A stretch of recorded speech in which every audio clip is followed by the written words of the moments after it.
3 most dangerous cars you won't believe are real. Some cars weren't just unsafe, they were deadly.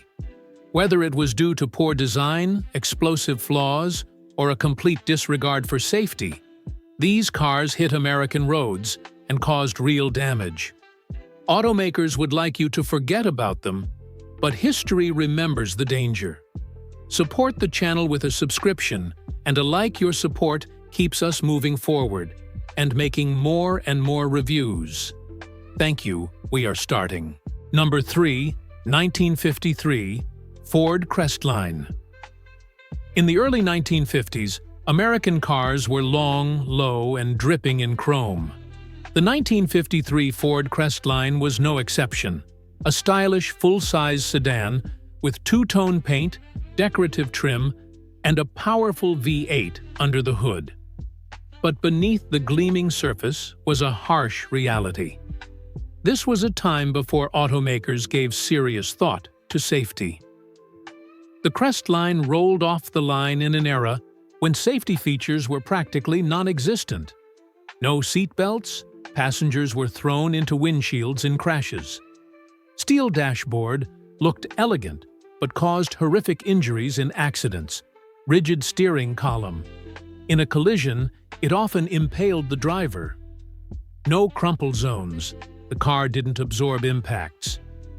Front-end collisions were often fatal, and survivors were left with gruesome injuries. At the time, style and horsepower sold cars, not restraint systems or crash survivability. Automakers, including Ford, prioritized design flair and engine upgrades over safety innovation. It wasn't until public pressure and rising highway fatalities in the late 50s and 60s that things began to change. But the 1953 Crestline remains a stark example of a beautiful car from a dangerously naive era. Number 2, 1970, Plymouth Duster 340. The 1970 Plymouth Duster 340 was Mopar's answer to affordable street performance. Lightweight, compact, and packing a potent 340 cubic inch V8, the Duster was quick off the line and wildly popular with younger drivers. But under the hood of this budget muscle machine lurked a serious problem. Poor brakes. The Duster's drum brakes faded quickly under stress, making panic stops unpredictable, especially at high speeds. Lightweight rear end. Combined with a powerful engine, the rear end broke loose easily under throttle. Spinouts were common. Minimal crash protection. No side impact reinforcements, no crumple zones, and basic seat belts, if used at all. Thin sheet metal. It crumpled like a soda can in a serious crash.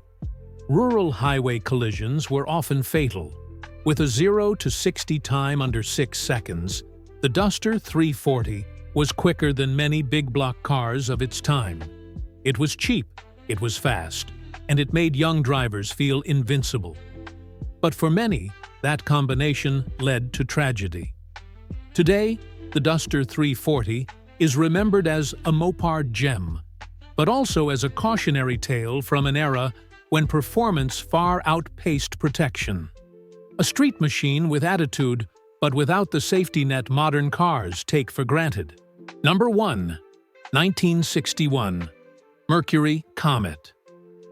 The 1961 Mercury Comet was introduced as a stylish, affordable compact, a response to the growing demand for smaller, more economical cars.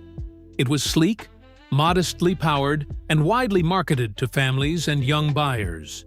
No seat belts, optional at best. The Comet was sold without seat belts as standard equipment. Many buyers opted out or didn't even know to ask. Weak frame construction.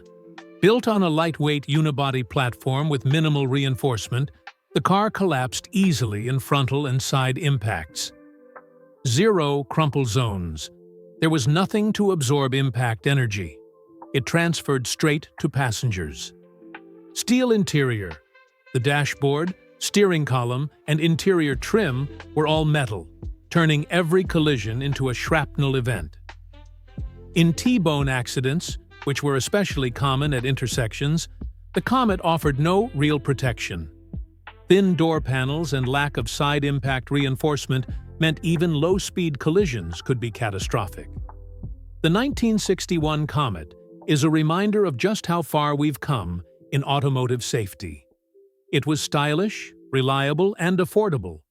But for many families, it became a deadly mistake during the pre-regulation era of American car design.